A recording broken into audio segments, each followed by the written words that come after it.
This is Alexander Cross, criminal attorney here in the San Francisco Bay Area. Be sure to subscribe to our channel, Law Offices of Cross and Associates, if you'd like to learn more. So we received an interesting inquiry on our YouTube channel. This has to do with theft with a firearm. Let's see. My son is 16 years old and says he participated in a robbery. The police came to my house and they found a weapon that was mine, but was not registered. He was arrested. Well, yeah, see, here's the deal. If you own a firearm here in the state of California, if it's not registered, as long as you have it at home, as long as you don't take it out anywhere, that's actually not a crime. But of course, if you take it anywhere, you take it out somewhere in public, okay, there you'll have a problem. Your firearm has to be registered. But as long as you have it at home, it shouldn't be an issue. Now, your son, being 16 years old, participating in a robbery, well, that implies that he may have done this with other people. If there were more than, if he did this in a concerted effort with others, we're looking at a situation where he could be charged with a felony 182 PC here in the state of California, which is for conspiracy, carries up to 3 years state prison.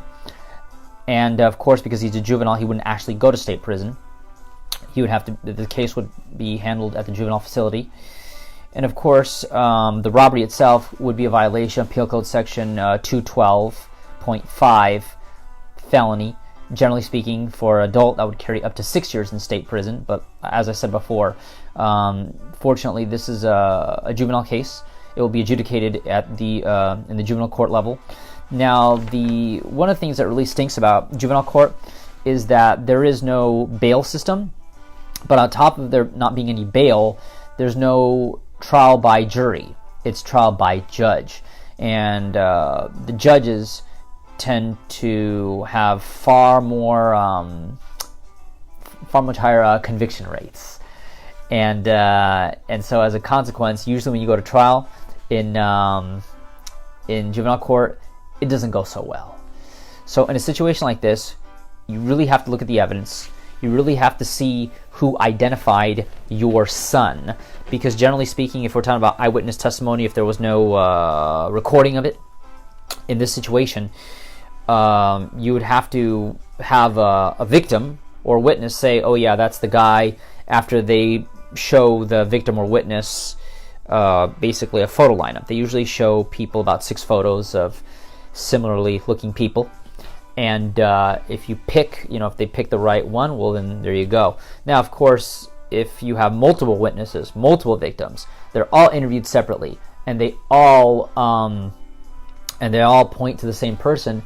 Well, at that point, you do have a big problem, and at that point, you're really going to have to talk to the DA to see what can be done to avoid a lengthy sentence in the juvenile facility.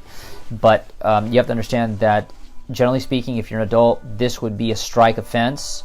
It would carry up to 6 years for the actual robbery, 3 years if it's a conspiracy, and of course there will be a firearm enhancement.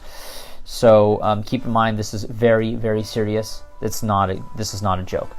Regardless, if you'd like to learn more about criminal law here in the San Francisco Bay Area, be sure to subscribe to our channel, Law Offices of Cross and Associates. But if you've been accused of a crime and need representation in court, be sure to give us a call at 1-800-862-7677. Once again, 1-800-862-7677. See you then.